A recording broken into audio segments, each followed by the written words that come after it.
भाई एक बात सोच के देखो कि अगर आपकी महीने की सैलरी 50,000 रुपए है, लेकिन आपको बॉस खुश होकर के 70,000 रुपए दे रहा है और सरकार की निगाहें आपके ऊपर है। सरकार बोलती है अगर आप 20,000 रुपए एक्स्ट्रा पा रहे हो तो उसी एक्स्ट्रा पर आपको टैक्स देना होगा, तो आपको कैसा लगेगा? कमेंट बॉक्स जरूर बताइएगा। हाय, माई सेल्फ निखिल वर्मा। आइए आज की इस वीडियो में एक इंपॉर्टेंट टॉपिक को डिस्कस करते हैं।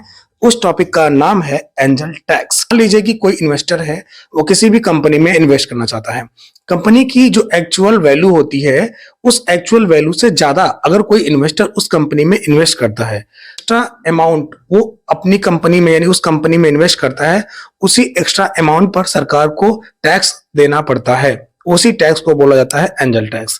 ऐसे समझ में नहीं आ रहा होगा, एग्जाम्पल से इसे समझते हैं। सपोज कि कोई इन्वेस्टर है, वो इन्वेस्टर किसी कंपनी में इन्वेस्ट करना चाहता है और उस कंपनी की जो वैल्यू है वो सपोज कि 50,000 रुपए है। 50,000 रुपए उस कंपनी की वैल्यू है, लेकिन कोई इन्वेस्टर 50,000 से ज्यादा यानी कि 70,000 रुपए उस कंपनी में इन्वेस्ट करना चाहता है। जब वो 70,000 रुपए उस कंपनी में इन्वेस्ट करेगा तो 50,000 किसी से ज्यादा आपने उस पर कंपनी में अपने जो है इन्वेस्ट किया है, यानी 70,000 रुपया है तो 20,000 रुपए आपने उस कंपनी में अपना ज्यादा इन्वेस्टमेंट किया है।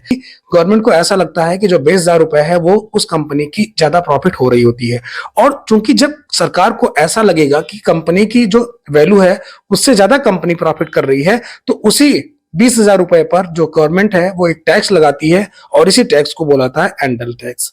और इसी वजह से क्या होता है, बहुत सारी कंपनियां डिमोटिवेट हो जाती हैं, क्योंकि वो चाहती हैं अपनी कंपनी का ग्रोथ करना। कोई इन्वेस्टर अगर अपनी उस कंपनी में जा करके इन्वेस्ट करेगा, वो भी कंपनी की वैल्यू ज्यादा करेगा, तो ऑफकोर्स क्या होगा, उस कंपनी की ग्रोथ होगी, उस कंपनी का अच्छा जो है वैल्यू बनेगा। लेकिन जब सरकार ही एक्स्ट्रा अमाउंट पर ज्यादा टैक्स लगा दे रही है, इसकी वजह से जो कंपनी का ऑनर होता है वो डिमोटिवेट हो जाता है। इस वजह से कंपनी का ग्रोथ रुक जाता है। जब कंपनी का ग्रोथ रुक जाता है तो आप समझ सकते हैं कि किस तरीके का नुकसान झेलना पड़ता है।